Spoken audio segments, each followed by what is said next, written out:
al queridísimo Ricardo Sevilla. Le pido al equipo que nos grabe para saludar con muchísimo gusto a mi compañero, a nuestro amigo mío también, por supuesto, al escritor, periodista Ricardo Sevilla. Te mando un abrazo hoy, querido Ricardo, en miércoles de investigación especial sin censura. Abrazo recibido y plenamente correspondido, mi querido Toño, y ahora que andábamos de azul tenue, pues abrazo doble. Estamos conectados, querido Ricardo. Estamos completamente conectados en el periodismo y en la amistad, mi querido Toño, y efectivamente, pero mira, antes, estoy muy bien, muchas gracias. Antes de dar a conocer esta información que me parece de la mayor relevancia y no porque la hayamos hecho nosotros, yo quiero hablar un poquito sobre este tema que estabas comentando ahorita hace un momento. Vimos la participación de Guadalupe Tadei, efectivamente parece que estudió minuciosamente y estos cuestionamientos que lanza sobre el Poder Judicial son cuestionamientos muy buenos, muy interesantes y ojalá y se puedan y quieran responderlos porque será muy necesario para la transparencia en ese Poder Judicial. Pues mira, ayer la ministra Yasmín Esquivel, a quien vimos a un lado precisamente de la ministra del Pueblo, Lenia Batres, y a un lado también de Guadalupe Tadei, se presentó también a estos foros de discusión y refutó contundentemente a su homólogo Juan Luis González Alcántara Carrancá.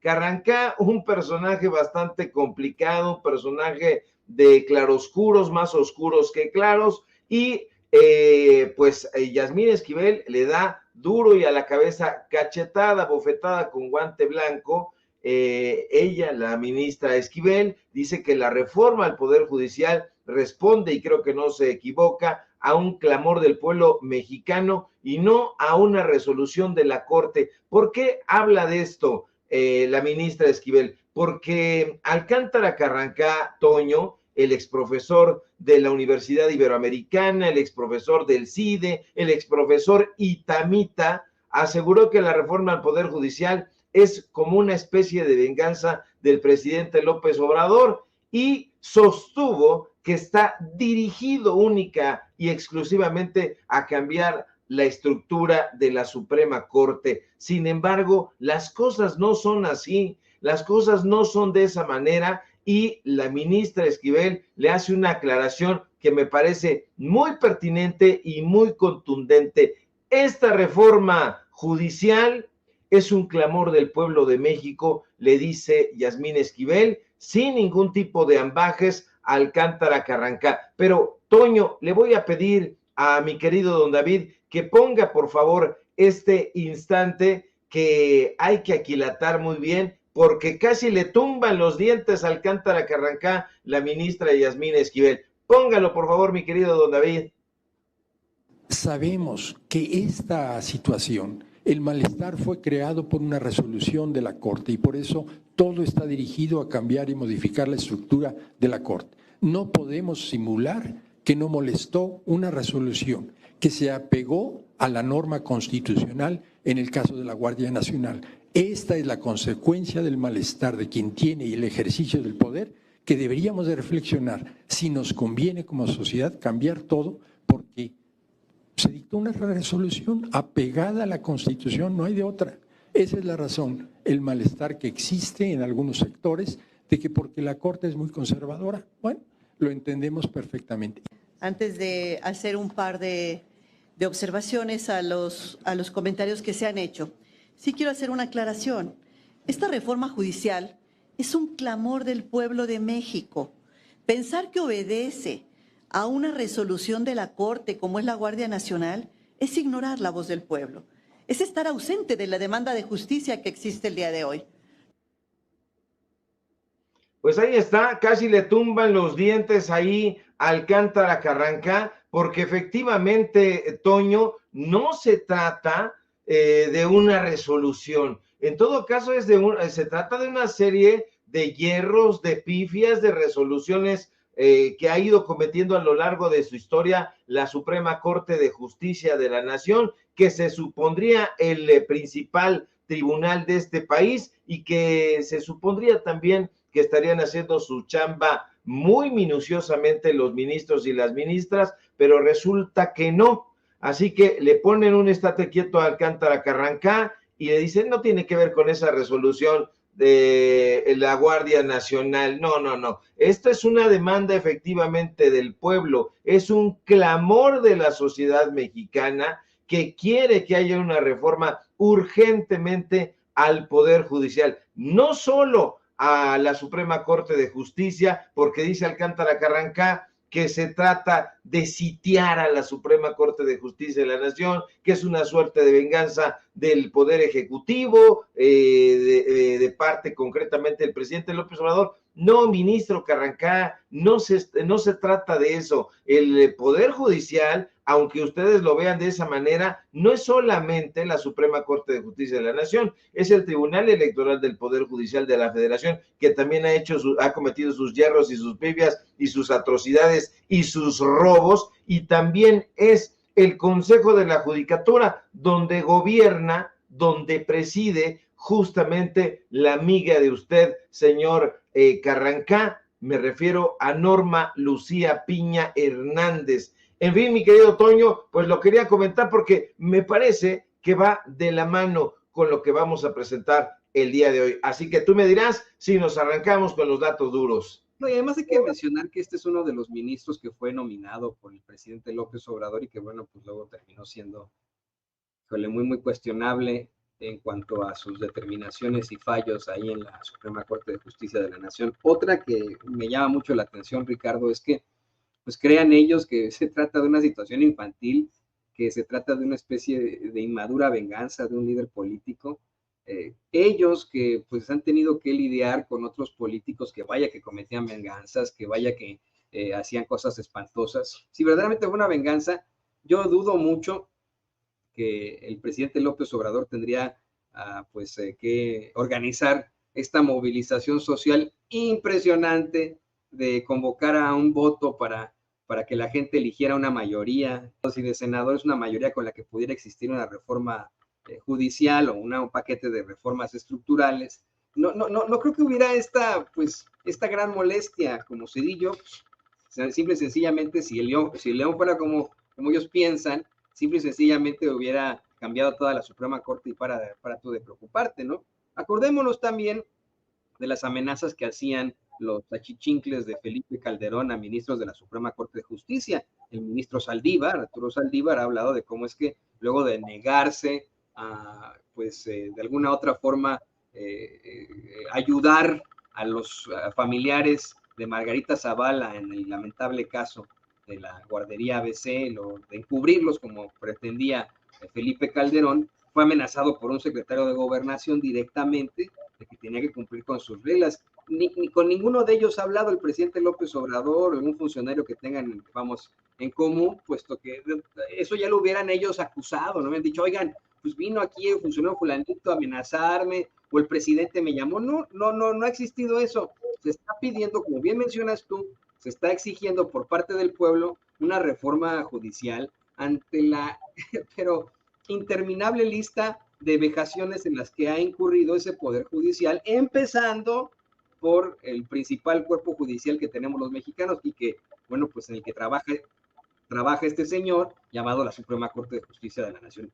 En todo caso, el infantil es él al hacer este tipo de planteamientos. Y exactamente, esto viene mucho a colación de tu tema de hoy.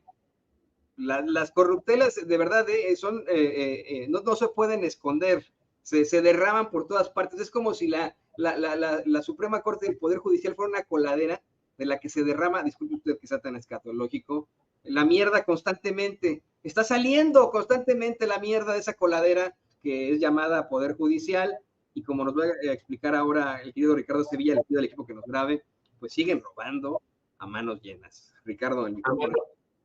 A manos llenas, efectivamente, mi querido Toño, y está saliendo la mierda de las cloacas porque está lloviendo, y acuérdate que cuando está lloviendo sale la caca de la cloaca, aunque rime, y salen también las ratas porque se ahogan. Eso me lo ha explicado un vecino que es experto por alguna razón en darle sus palazos a las ratas de cuatro patas. Ojalá el Poder Judicial haga lo propio, el pueblo de México le dé sus palazos a las ratas de dos patas. ¿Qué crees, mi querido Toño? Que estábamos engañados. Resulta que los ministros de la Suprema Corte de Justicia de la Nación, pues no son los responsables directos de todas estas atrocidades, de todas estas, esta serie de triquiñuelas, de tonterías que han cometido desde ese máximo tribunal. Y no es así, mi querido Toño, porque no hace nada. Los ministros de la Suprema Corte de Justicia delegan su trabajo. Todo lo hacen sus subalternos. Sí, ahí en la Suprema Corte, los ministros tienen colaboradores que les hacen la chamba. ¿Y qué cree? Que mantenerlos nos cuesta, y nos cuesta mucho dinero, más de 600 millones de pesos. Déjeme informarle que en la Suprema Corte de Justicia de la Nación, los ministros tienen oficinas que se llaman ponencias, y estos ministros presumen esas ponencias como herramientas fundamentales en el proceso de toma de decisiones. Así lo han dicho, así lo han explicado, así lo han pretextado. El Poder Judicial, que se niega a ser reformado de manera recalcitrante, dice que en estas ponencias permiten que los ministros puedan realizar un análisis exhaustivo de cada uno de los casos que presentan. Los ministros argumentan que a través de las ponencias, que ellos coordinan, por cierto, se puede facilitar la deliberación colegiada para emitir sentencias justas y apegadas a derecho. Esto, en palabras menos escogidas, mi querido Toño, público memorioso, quiere decir que los ministros no trabajan solos y que en la mayoría de los casos delegan el trabajo que les correspondería realizar. Es decir, estos asesores no son un puñado de asesores nada más, sino un nutrido grupo de empleados que en la práctica hacen todas y cada una de las sentencias que los ministros y ministras emiten ahí en la Suprema Corte de Justicia. Salvo 2 o 3 juzgadores, mejor sería decir juzgadoras, que realmente se han compenetrado con su trabajo, lo cierto es que el resto de los ministros únicamente se dedican a supervisar, a exponer, a votar los asuntos que hace su equipo, ya sea en las salas o en el pleno de la Corte. Para hacer sus labores de analizar y emitir sentencias, los ministros de la Suprema Corte tienen a su cargo a más de 650 colaboradores, es decir, alrededor de 60 personas por ministro en promedio, a quienes el Estado, porque es dinero del erario, paga alrededor de 50 millones de pesos al mes. Es decir, Toño, estamos hablando de 650 millones de pesos anuales, más o menos. En la Suprema Corte de Justicia, cada ministro tiene alrededor de 50 colaboradores trabajando a su servicio. Le pongo algún caso. Usted está viendo en pantalla los listados, pero Ana Margarita Ríos Farjat, por ejemplo, tiene trabajando en su ponencia alrededor de 40 personas.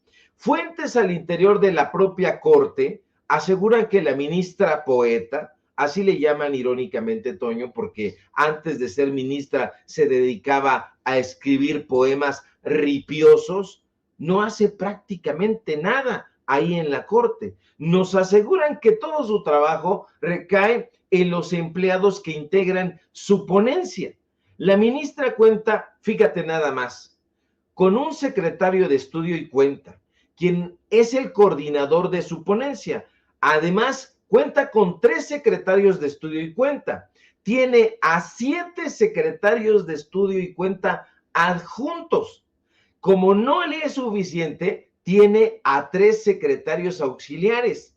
Pero como eso no le basta, tiene a 10 secretarios auxiliares de primer nivel. Pero dice, eso es poco. Entonces tiene a 6 secretarios auxiliares de segundo nivel. Por si fuera eso una minucia, tiene 2 asistentes de gestión y seguimiento y un asistente de mando superior.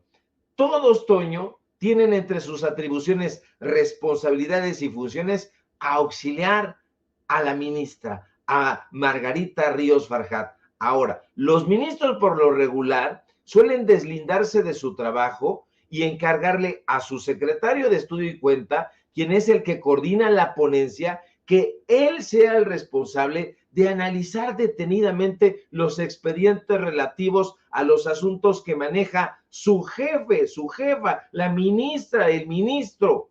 De hecho, el coordinador de la ponencia, junto con el resto de secretarios de estudio y cuenta, son quienes realmente se encargan de aconsejarle al ministro o a la ministra la determinación que debe adoptarse en determinados casos. No saben un bledo, no saben un cacahuate, están que no se enteran. Te digo más, de acuerdo a la Ley Orgánica del Poder Judicial de la Federación, en su artículo 9, los secretarios de estudio y cuenta tienen la obligación de participar en las sesiones en donde se resuelvan los asuntos que presentan los ministros, es decir, hacen labores de oidores, de escuchas y de asesores, por si el ministro o la ministra no conoce bien el tema que ellos investigaron, pues le dice, le aconseja, le habla al oído. Este modelo de trabajo completamente pernicioso por donde se le vea, mira, Toño, plantea serias dudas sobre la eficacia, ya no digamos de los ministros que se ve que no hacen nada, sino plantea dudas sobre la eficacia de las resoluciones que emiten los juzgadores, sobre el grado también de influencia que tienen sus equipos en las resoluciones finales.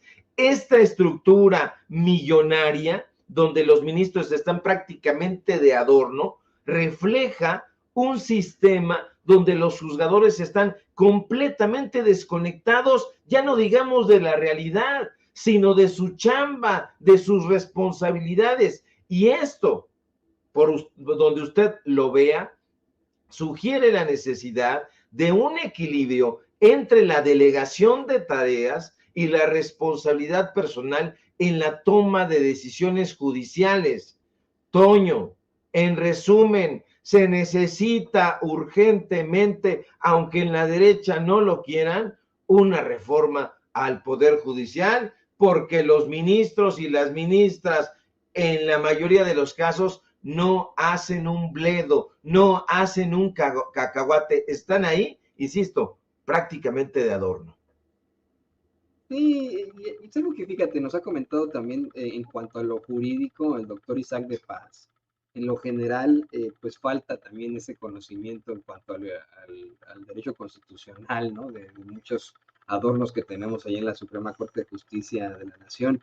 Pero lo que más preocupa es estos, ¿no? Que salen con niñerías como González Alcántara Carrancá, como la misma ministra Piña, querido Ricardo, que desafortunadamente la vemos ahí con actitudes muy cuestionables, fingiendo una institucionalidad absoluta en los actos públicos, pero detrás hasta mandando mensajes intimidatorios a políticos, a otros impartidores de justicia a altas horas de la noche. Eso es lo que preocupa en cuanto a nuestro Poder Judicial. ¿Con qué cara estos personajes van a venir a decirnos, es que ustedes necesitan a los mejores de los mejores para que tengamos a impartidores de justicia que merece México? Bueno, pues no nos merecemos a cuates como ellos, ¿eh? O sea, definitivamente los jueces estos que liberan delincuentes, a los magistrados que se ponen del lado de los políticos en las elecciones, a los ministros y ministras que incurren una serie de corruptelas y que aparte de todo tienen salarios millonarios, viven, pero vamos, en medio de la opulencia absoluta, cuando ni siquiera se lo merecen, no son sus achichincles los que les dicen cómo fallar, cómo determinar qué es lo que verdaderamente dice la Constitución. Es hasta molesto y es hasta indignante el escucharlos, el verlos así, ¿no? De indignados. No sé si don David tenga la forma en la que también le respondió Gerardo Fernández Noroña a González Alcántara Carrancá. Me lo estaba recordando ahorita, y tiene toda la razón el buen Juan Velázquez. Lo tendrá por ahí, don David, no lo he visto, déjame ver si lo tiene por ahí. ¿Tendrá por ahí el clip, don David? No lo tiene, bueno, pero miren, ¿qué te parece, Ricardo? No te quiero quedar mal a ti, que en lo que yo busco este clip de Noroña con González Alcántara Carranca, pues nos hablas precisamente de eso, ¿no? De cómo es que no nos merecemos para nada a estos ministros, magistrados y jueces, y que, pues en todo caso, el pueblo sabrá de todas formas elegir, sabrá determinar a sus impartidores de justicia. Le pido al equipo que nos grabe para esto. Efectivamente, Toño, el pueblo de México no se merece a este poder judicial. Insisto, el poder judicial, aunque Alcántara Carrancá no pueda verlo, es más que la Suprema Corte de Justicia y desafortunadamente para la ciudadanía está gangrenado. No lo merecemos y desafortunadamente también todas las discusiones están protagonizadas por los mismos personajes prácticamente. Si usted se asoma a la televisión, esta televisión que ya está marchita, pero que desafortunadamente todavía tiene algún tipo de influencia, se va a encontrar a estos mismos personajes y va a decirme usted, oye Sevilla, pero no vemos ahí a los ministros en las televisoras. Estamos hablando de que el Poder Judicial no solamente está siendo defendido por los ministros que en este momento están en activo, no, también está siendo defendido por los exministros. ¿O usted qué cree que es Diego Valadez, el exprocurador conservador? ¿Usted qué cree que es Diego Valadez? Este personaje que circuló en todos los puestos de la alta burocracia dorada en la Universidad Nacional Autónoma de México. Bueno, pues ahora es el investigador emérito del Instituto de Investigaciones Jurídicas de la UNAM. ¿Qué quiere decir eso, mi querido Toño? Que Diego Valadez, junto con otros eméritos ahí en la UNAM, no hace nada, pero cobra. Es que ese mérito, es que su trayectoria, es que ya se lo ganó, es que las arañas. ¿Por qué? Porque este personaje ha estado enquistado en la UNAM desde hace muchísimo tiempo, y con muchísimo tiempo me refiero a más de 30 años, donde ha sido el abogado general, donde ha sido el coordinador de humanidades, donde ha sido el subdirector de TV UNAM, entre otros muchos puestos. Fue el director del Instituto de Investigaciones Jurídicas de la máxima casa de estudios, allá donde está su amiga actualmente gobernando, porque así lo están haciendo, no dirigiendo, sino gobernando, y lo están llevando hacia la derecha, la itamita Mónica González Contró. Entonces, todos estos personajes se dan la mano, Toño, y hay comunicación entre ellos. No, Sevilla, es que no hay comunicación entre los ministros y los exministros, entre la derecha. Por supuesto que sí la hay. Sí la hay, y es una comunicación constante, tanto que participan en los mismos foros. Hace un par de días pudimos ver a Leonardo Lomelí Vanegas, el rector de la UNAM, el exsecretario del falso doctor Enrique Graue, prácticamente levantándose y aplaudiendo como foca precisamente al exministro de Carlos Salinas de Gortari. Porque Diego Valadez, hay que recordarle a la audiencia, fue ministro de la Suprema Corte de Justicia, pero además lo propuso Carlos Salinas de Gortari. Y así podemos irnos con cada uno de estos personajes y todos son amigos. ¿Por qué? Porque son un grupito. No dejan entrar ahí a la democracia, porque para ellos la democracia es la mismísima peste. ¿Por qué no se tendría que discutir entre el pueblo, entre la ciudadanía, la reforma al Poder Judicial?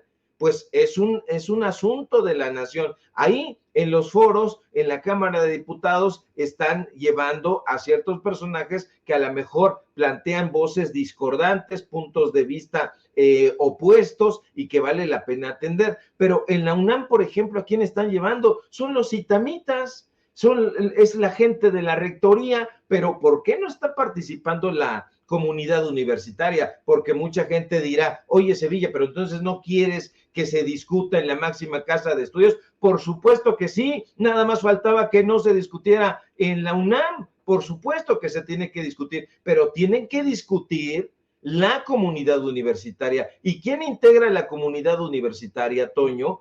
El alumnado principalmente, el profesorado, y no estas vacas sagradas que tienen beca del Sistema Nacional de Investigadores en sus más altos niveles, tiene 3 niveles y ellos tienen siempre el más alto, que tienen beca de la Academia Mexicana de la Ciencia, de la Academia Mexicana de la Lengua, del Colegio Nacional. Todos estos personajes son los mismos. Tú revisas cada uno de estos organismos y ahí te los vas a encontrar, y no creas que hacen algo, son eméritos, se reparten la lana y están viendo también a la Suprema Corte de Justicia como un bastión conservador, y como conservadores quieren conservar el billete.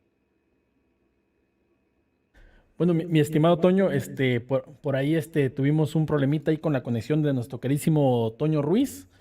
Le saluda acá don David, aquí andamos tratando de hacer lo imposible para volver a conectarnos con mi estimado Toño Ruiz, pero si gusta, quiere seguir platicando. Entrevístame, mi querido don David, aquí déjame a cargo, yo estoy completamente feliz y ojalá que se resuelva esta conexión de mi querido Toño. De hecho, mi estimado don Ricardo, tengo el video ya de Noroña, si quiere lo lanzamos para que lo pueda ver también la audiencia. Venga, por favor, mi querido don David. Muy buenas noches, compañeras, compañeros, bienvenidos todas, todos. Yo soy sociólogo. Aquí tenemos una mesa de juristas destacadísimos, con grados académicos muy altos, con enormes trayectorias en el Poder Judicial.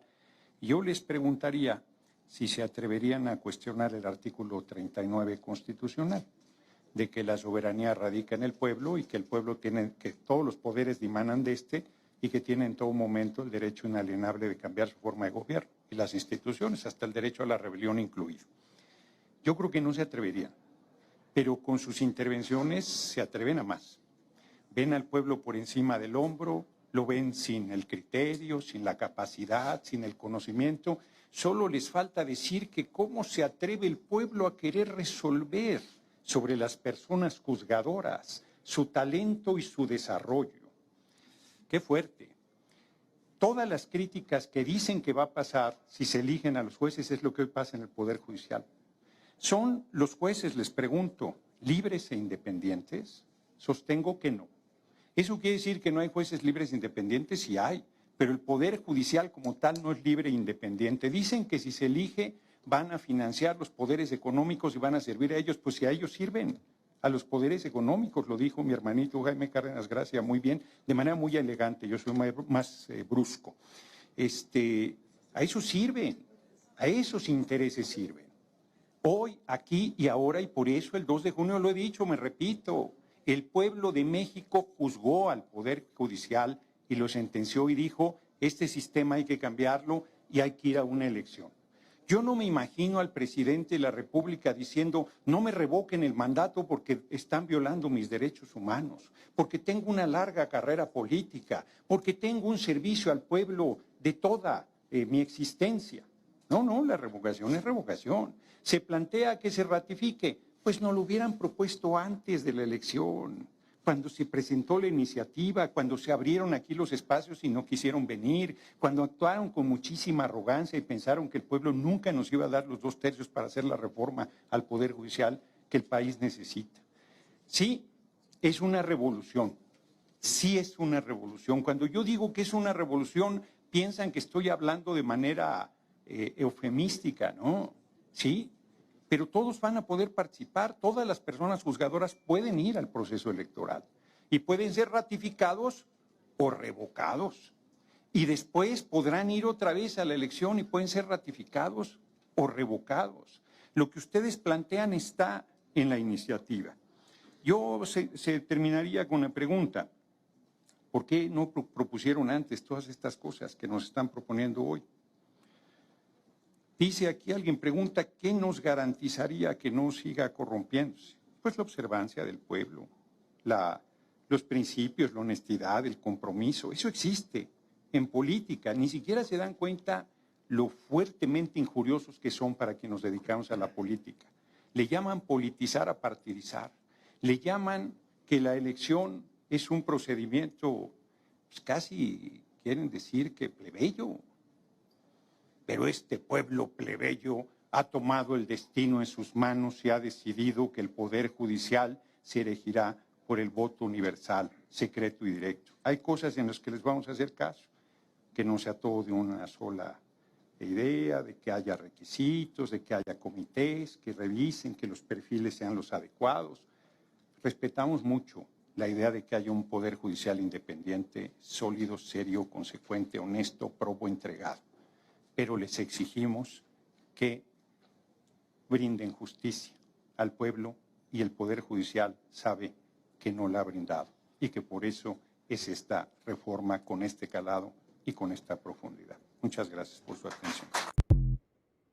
Pues ahí tiene usted a Gerardo Fernández Noroña, como siempre contundente. Estamos hablando nada más ni nada menos que de uno de los principales tribunos de este país. No hay prácticamente un político con las herramientas intelectuales y con los argumentos que esgrime Gerardo Fernández Noroña, del lado correcto de la historia, del lado correcto de la transformación. Y efectivamente hay honestidad, aunque les cueste trabajo a la derecha comprender. En el pueblo de México hay honestidad, hay valores y va a haber esta observancia a la reforma, si se implementa, ojalá que sí, al Poder Judicial. ¿Por qué? Porque estos juzgadores se creen tocados por el dedo de Dios, porque estos personajes en algún momento fueron propuestos por diferentes presidentes y no estaban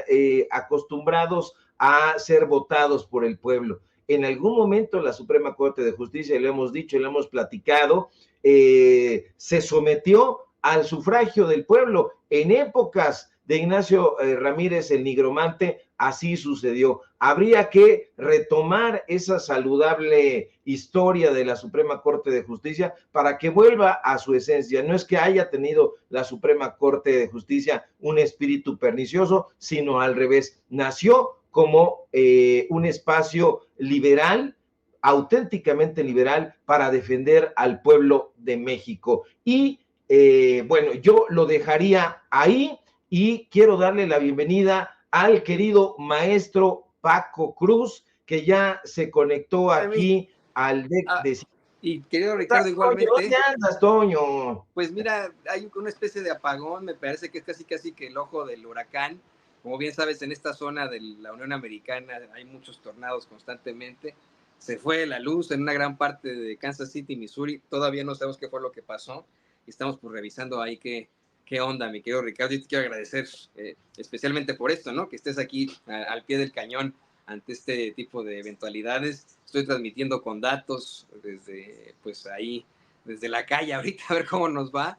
Vamos a hacerlo de esta forma por ahora. Tú me escuchas bien, ¿verdad? Yo te escucho bien y claro, mi querido Toño. Excelente. Y te veo además muy nítidamente. Excelente. Estamos pues experimentando el delicioso calor, los 33 grados centígrados que marca en estos momentos la ciudad de Kansas City, Missouri. Y pues Ricardo, no me queda más que agradecerte por esta última intervención, lo que nos planteas acerca del Poder Judicial, lo que acaba de suceder con Gerardo Fernández Noroña. Y te pido, por favor, que también nos compartas tus redes sociales para que la gente se ponga en contacto contigo. Claro que sí, mi querido Toño, estamos al pie del cañón porque somos un equipo. Síganme, por favor, en mis redes sociales, en X, @SevillaCrítico, en Facebook, Ricardo Sevilla, y nada más. Síganos en Paralelo24.mx, en Hoja de Ruta, que ya sacamos ese nuevo proyecto. Ahí échenos también una manita. Sacamos documentales, reportajes y periodismo también cultural que hace muchísima falta desde este lado de la trinchera y por supuesto aquí en la familia Sin Censura. Te mando un abrazo, mi querido Toño. Luego lo escribimos. Querido Ricardo, igualmente te mando un abrazo, mi agradecimiento siempre, no solamente por tus grandes investigaciones y por tu amistad, sino por en medio de las problemáticas estar aquí listo para cualquier tipo de circunstancia. Muchas gracias, querido Ricardo. Ahí tiene usted al queridísimo Ricardo Sevilla, nuestro periodista y escritor aquí en Sin Censura. Y como ya